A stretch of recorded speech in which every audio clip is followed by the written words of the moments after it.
नमस्कार सर। नमस्कार sir. Sir क्या नाम है आपका? रुपेश दास। रुपेश जी, कहाँ से आए हैं आप? बानसूर बालावास रतनपुरा वालावास से आया हूँ, जिला अलवर, राजस्थान। रुपेश जी, संत रामपाल जी महाराज से नाम दीक्षा आपने कब ली? 26 मार्च 2017 में नामदान लिया था मैंने प्रथम मंत्र। सर 2014 से संत रामपाल जी महाराज जेल में हैं और आपने 2017 से संत रामपाल जी महाराज से नाम दीक्षा ली, तो ऐसा क्या कारण था जो आप संत रामपाल जी महाराज की शरण में 2017 में आए? और भी बहुत से संत हैं जिनकी शरण में आप जा सकते थे। सर, पूर्ण मोक्ष कैसे मिलेगा, जन्म मरण से छुटकारा कैसे मिलेगा, और आध्यात्मिक ज्ञान के लिए, और हमारे घर में भूत प्रेतों की बाधाएं थी, इनसे छुटकारा पाने के लिए हमने संत रामपाल जी महाराज से नाम दीक्षा ली। संत रामपाल जी महाराज से नाम लेने से पहले आप क्या भक्ति साधना करते थे? हम घर वाले सभी देवी देवताओं की भक्ति करते थे। हमारी बहन भी थी एक, जो 11-12 साल की थी, वो भी भक्ति करती थी। तो उनकी मौत हो गई अचानक पैर में दर्द आने के कारण। फिर हमने शाने सेवड़ों की डॉक्टरों के पास नहीं लेके गए, शाने सेवड़ों को बुलाया और रात को जागरना भी किया। उनको बुलाने के कारण और 10-15 दिन के बाद में ही हमारी बहन की मौत हो गई। और हमारे पापा जी थे, हमारे पापा जी, उनके यानी कोई तो जिन बताता उनको, कोई भूत बताता था उनके अंदर, कोई कुछ देव देवताओं के बारे में बताता था। तो हमने वीर तेजाजी, हीरामल, इनके पास भी लेके गए। इन्होंने बोला भाई कोई जिंद नहीं, पित्तर है। और हम जोधपुर सजाड़े धाम गए तो वहाँ बोला अक भाई ये जिंद है। और भी कई देवताओं के पास गए तो उन्होंने कोई कुछ कहते हैं, कोई कुछ कहते हैं। हमारे पिताजी एक ऐसा अंदर पता नहीं क्या था, जिन था क्या नहीं था, जो शिव जी का मंदिर होता है, उसी शिवलिंग की मूर्ति होती है, वहाँ पर जो ऊपर पानी के जो घड़े होते हैं, मटके होते हैं, उनके अंदर पानी भरा हुआ होता है। वो मेरे पिताजी उनके मंदिर में चढ़ कर मटकियों को फोड़ने लगे। फोड़ने के बाद में जो सगला पानी था वो सगले पिए, पहले पानी पिए, फिर उसके बाद में जितने भी मटकियों के टुकड़े हुए थे वो टुकड़ों को खा गए। और हम जाते थे, हमारे वापस बाटे की भगा के देते थे। ऐसा उनके अंदर जिन था। सर संत रामपाल जी महाराज के बारे में जानकारी आपको कहाँ से मिली? पास में ही मेरे गांव से 7-8 किलोमीटर पास में रामनगर गांव है, बानसूर तहसील के अंदर। वहाँ एक भगत है, उनके पास में हमने बटाई ली थी पहले 6 महीने।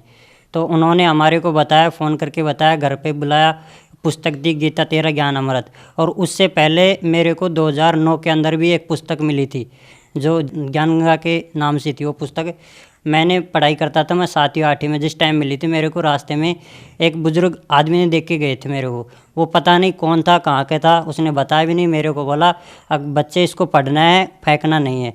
मैंने बोला ठीक है बाबा। फिर मैंने वो पुस्तक लेके देखी तो फर्स्ट पेज खोलते ही संत रामपाल जी महाराज की तस्वीर थी। उसके बाद में जो उनके 21 नियम दे रखे थे उन्होंने पढ़ा। उनको पढ़ने के बाद में मेरे को डर लगा, अब मम्मी पापा लड़ेंगे। फिर मैंने उनको बंद करके पुस्तक को, मेरी जितने भी पुरानी पुस्तकें थी उनके बीच में रख दिया। फिर उसके बाद मैंने देखा ही नहीं। फिर ये जब जैसे भी हमने 2016 के अंदर जब बटाई लिया था रामनगर के पास में, तो एक भगत ने हमारे को गुरुजी के बारे में बताया, सब कुछ बताया, पुस्तक गीता तेरा ज्ञान अमृत के बारे में बताया। तो मैंने वो गीता तेरा ज्ञान अमृत पुस्तक भी ली इनसे, भक्तों से। फिर मैंने मिलान किया तो मेरे याद आ रही थी कि ये मैंने नियम पढ़े हुए हैं, मेरी ये पुस्तक पढ़ी हुई है, कहाँ पढ़ी है, कहाँ कब पढ़ी है, ये मेरे समझ में नहीं आ रहा था। फिर धीरे धीरे मैंने भक्तों को फ़ोन किया, वो भगत जी मैंने ये पुस्तक पहले पढ़ भी लिया है। फिर उन्होंने बोला भाई याद करो भगत जी क्या कौन सी पुस्तक थी, यही थी, दूसरी थी। मैंने धीरे धीरे याद किया तो पुस्तकों को छेड़ने लगा तो मेरे को ज्ञान गंगा के बारे में याद आया। तो ज्ञान गंगा निकली, वो पुस्तक भी निकाली और उसके बाद में मैंने इस आध्यात्मिक ज्ञान को पूरे को पढ़ा। और जो भक्ते के इंटरव्यू दे रखे थे उसमें उनको पढ़ा। मेरे जो दुख थे मेरे साथ, उनसे भी ज़्यादा काफ़ी दुख थे उन भक्तों के जो उनमें इंटरव्यू दे रखे थे। तो मैंने आध्यात्मिक ज्ञान को समझ के फिर संत रामपाल जी महाराज की ग्रहण की शरण में गया मैं। सर आपने बताया कि संत रामपाल जी महाराज की शरण में आप 2017 में आए और संत रामपाल जी महाराज जेल में थे। अपने दुखों से छुटकारा पाने के लिए आप संत रामपाल जी महाराज की शरण में आए। तो संत रामपाल जी महाराज की शरण में आने के बाद क्या आपके वो दुख दूर हुए? सर जी, मेरे को आध्यात्मिक ज्ञान लाभ हुआ। उसके बाद में मेरे पिताजी को भी 15-20 साल से भूत प्रेत की बाधा थी। तो उनको संत रामपाल जी महाराज की शरण में जाने के बाद में उनका भूत प्रेता की बाधा जो साया था वो हट गया। और मेरे को भी 2 साल से भूत प्रेता की बाधा थी, 2015 के आसपास की बातें हैं। तो तब मैंने संत रामपाल जी महाराज की शरण में गया, तब से मेरे भूत प्रेता की बाधा हट गई। और मेरी माताजी के पेट में दर्द रहता था 4-5 साल से, तो उन्होंने खूब 3-4 ऑपरेशन भी करवाए हैं, पथरियाँ भी काफ़ी निकली हैं और हाथों का वो ऑपरेशन हुआ है, तब भी फ़ायदा नहीं होता था। जब संत रामपाल जी महाराज की शरण में गई तब से उनका पेट का दर्द का गायब है। और जो वो भी नशा करती थी मेरी माता जी, बीड़ी तंबाकू ये पीती थी, वो संत रामपाल जी महाराज की शरण में जाने के बाद में वो नशा भी छूट गया।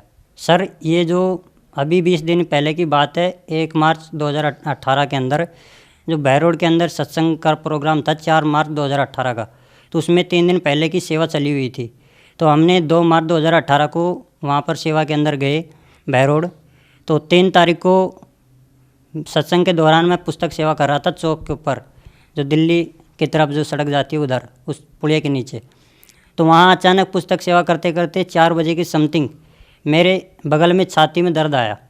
छाती में दर्द आने के बाद में मैंने, मेरे पास 2-3 भगत थे, उनको बताया भगत जी मेरी ये तकलीफ़ हो रही है। उन भगत जियों ने बोला भगत जी टैबलेट ले लो, सुई लगवा लो, सामने मेडिकल है, संत रामपाल जी महाराज के जो चन्नामत जो देते हैं अमृत धारा वो पी लो, सब ठीक हो जाएगा, परमात्मा दया करेंगे। फिर मैंने संत रामपाल जी महाराज जो चन्नामत होता है वो भी पिया। उसके बाद टैबलेट भी ली 2, उससे फ़ायदा नहीं हुआ। फिर एक ट्यूब आती है वो भी लेके आया, उससे फ़ायदा नहीं हुआ, ज़्यादा होने लग गया। ज़्यादा दर्द होने के कारण फिर मैंने भक्तों के पास कॉल भी किया, भगत जी मेरी तकलीफ़ ज़्यादा बिगड़ती जा रही है, मेरे को पता नहीं कैसा क्या दर्द है, पहले अचानक पहले ऐसा दर्द कभी नहीं हुआ। फिर ये भगत जल्द से जल्द लेके गाड़ी लेके आए। गाड़ी लेके आने के बाद मेरी तकलीफ़ ज़्यादा और बिगड़ गई थी। तो भगत भी जो मोटरसाइकिल लेके आए थे वो घबरा गए, भगत जी हम नहीं ले जा सकते और हमारे से सिटी के अंदर गाड़ी भी नहीं चलाई जा सकती स्पीड पर, आपको तो फ़ौरन जल्दी हॉस्पिटल में ले जाना होगा। तो वहाँ पर एक भगत राजेश दास बहरोड के, उनके पास गाड़ी थी, तो उन्होंने फ़ोन किया, वो भगत जी गाड़ी लेके गए। गाड़ी में मेरे को लिटा दिया और पवन दास भगत जी रामनगर के वो मेरे साथ थे। और जब वो गाड़ी में भी लिटा कर मेरे को ले जा रहे थे हॉस्पिटल की तरफ, तब रास्ते में मैंने खूब उल्टी की, उल्टियाँ हुई काफ़ी, आप 1 लीटर जग भर लो, इतनी उल्टी हुई और कुछ भी नहीं, पानी था नहीं रहा।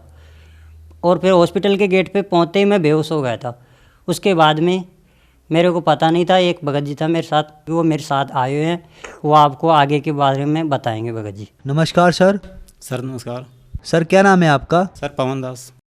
पवन जी, अभी आपके मित्र रूपेश जी बता रहे थे कि इनके साथ कुछ घटना घटित हुई, ये बेहोश हो गए, आपने इनको संभाला और आप इनको हॉस्पिटल में लेके गए, तो वहाँ पर क्या हुआ? सर इन्होंने मेरे पास फ़ोन किया, तो फ़ोन करते ही मोटरसाइकिल लेके गए। तो इनकी हालत इतनी ख़राब हो चुकी थी कि मोटरसाइकिल पे जाने के काबिल नहीं थे, क्योंकि भीड़ इतनी थी बाज़ार में। फिर फ़ोन किया हमने राजेश दास के पास, तो वो गाड़ी लेके आई।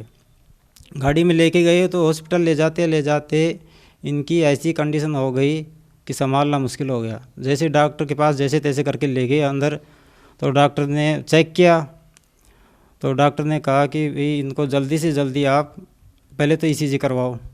ईसीजी करवाने के बाद मेरे पास इनको मत लेके आना, सिर्फ रिपोर्ट लेके आना, इनको रेफ़र करना है या आप जयपुर ले जाओ या दिल्ली ले जाओ। जैसे डॉक्टर ने कह दिया कि ईसीजी करवाओ, तो ईसीजी करवाई। ईसीजी को हम लेके डॉक्टर के पास गए, तो डॉक्टर को दिखाई, बिल्कुल जीरो आ रही थी।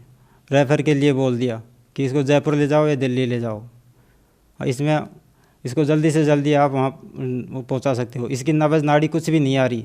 डॉक्टर ने जैसे देख लिया कि भाई बिल्कुल जीरो रिपोर्ट, नब्ज़ नाड़ी कुछ भी नहीं है, तो उसके बाद में सुमरन जैसे संत रामपाल जी महाराज से अर्जी लगवाई, तो इनको होश आया। तो डॉक्टर भी एकदम से अचंभित रह गए कि ये क्या चमत्कार है, एक तो रिपोर्ट 0-0 बता रही है और एक इनको आधे घंटे में ही होश आ गया, ये तो बहुत बड़ा चमत्कार है। तो चमत्कार को देख के सारे डॉक्टर सारे अचंभित रह गए कि ये तो कोई बहुत बड़ा चमत्कार है, ये संत रामपाल जी महाराज का चमत्कार है, जो कि हम सतभक्ति करते हैं। और इन्होंने को जीवन दान दिया, एक मौत के मुँह में से निकाला इनको, रूपेश दास जी को। तो सर पवन जी ने बताया कि आपको आधे घंटे के लिए मृत घोषित कर दिया गया था। तो जैसे ही आपके मित्रों ने जब संत रामपाल जी महाराज से अरदास लगाई, तो वहाँ से जवाब आया, तो आप आधे घंटे बाद फिर से होश में आ गए। तो उसके बाद क्या हुआ? सर जब भगत लोग बता रहे थे मेरे को, आपके संत रामपाल जी महाराज के पास अरदास लगाने के बाद आपको आधे घंटे बाद होश आया। होश आने के बाद में जब डॉक्टर साहब को ये बातें बताई, तो डॉक्टर साहब बोले भाई मेरे को नहीं समझ में आ रहा क्या है, चमत्कार है कुछ भी हो, आप ऐसा करो, जल्द से जल्द उस मरीज़ को लेके आओ मेरे पास, मैं एक इंजेक्शन लगा देता हूँ और आप इसे जयपुर या दिल्ली ले जा सकते हो। मेरे समझ में नहीं आ रहा ये बात। मैं जिस टाइम गाड़ी में था, जब भगत लोग मेरे को गाड़ी में लेने के लिए आया, तो मैंने भगत को बोला कि भगत जी आप मेरे को छोड़ दो, मैं खुद चल के जा सकता हूँ। अब मैं बिल्कुल ठीक हूँ, मेरे कोई तकलीफ़ नहीं है, मेरा दर्द भी नहीं है और तकलीफ़ भी नहीं है, कुछ भी नहीं है। तो जैसे मैं पैदल चल के गया डॉक्टर के पास, जैसे रूम के अंदर गया तो डॉक्टर साहब मेरे को देख के हैरान हो गए। ये अभी आया था वही मरीज़ है क्या? जब वो भगत लोग बोले हाँ सर ये वही है। तो मैंने भी डॉक्टर साहब को बोला ठीक हो, मैं बिल्कुल, मेरी कोई तकलीफ़ नहीं है। वो उससे बोला कि भाई मेरी समझ में नहीं आ रहा क्या है क्या, कुछ भी नहीं है। तो आप ऐसा करो, आप इस 5 रुपये का इंजेक्शन है वो लगवा लो और इसको लेके जाओ, मैं गोली दवाई भी नहीं दे सकता, मेरे समझ में नहीं आ रहा, समझ से बाहर है। तब ये भगत लोग मेरे को टीकाकरण के लिए इंजेक्शन के लिए गए, तो एक कंपाउंडर ने जल्द से भी मेरे और कहीं लगाने के बजाय मेरे खवे के अंदर यहीं पर ही जल्द से जल्द इंजेक्शन लगा दिया। और उसके बाद मैंने भक्तों को बोला अब मैं ठीक हूँ बिल्कुल, चलो सेवा करेंगे। तो बहुत लोग बोले कि भाई ठीक है तू आराम कर, सेवा तो हम कर लेंगे, कोई दिक्कत वाली बात नहीं है। मैंने बोला मैं संत रामपाल जी महाराज की शरण में जीवनदान, मेरे को दूसरा जीवनदान मिला है तो मैं सेवा करूँगा, मैं सेवा से नहीं डटूँगा। तब वो भगत में बोले चलो ठीक है घर पर ले चलते हैं तेरे को। घर पर लेके गए, घर पर मेरे को उन्होंने भंडारा कराया शाम को, जो मेरे को चढ़ना मत था वो दोबारा चढ़ना मत दिया परमात्मा की शरण में। फिर बाद में मैंने भाई आराम भी किया। सुबह फिर वापस सत्संग के दौरान 4 मार्च 2018 के को दिन में सत्संग का प्रोग्राम था, वहाँ पुस्तक सेवा, फिर से पुस्तक सेवा में मेरा नंबर आ गया। पूरे दिन पुस्तक सेवा की मैंने, और ये भगत जी मेरे सबसे बड़ा लाभ था। तो सर संत रामपाल जी महाराज से नाम दीक्षा लेने के बाद आपको बहुत सारे लाभ प्राप्त हुए और आपको जीवन दान भी मिला।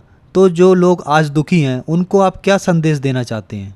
सर जी मैं संदेश तो नहीं दे सकता, परमात्मा की शरण से मैं हाथ जोड़कर उनसे प्रार्थना करना चाहता हूँ कि संत रामपाल जी महाराज की शरण में आओ, आध्यात्मिक ज्ञान पाओ और जो भक्ति शास्त्र विधि द्वारा बताते हैं वो भक्ति करो, और जो सब बड़ी बड़ी जितनी बीमारियां हैं उनसे छुटकारा पाने के लिए संत रामपाल जी महाराज की शरण में आओ। अगर कोई संत रामपाल जी महाराज की शरण में आना चाहे तो वह कैसे आ सकता है?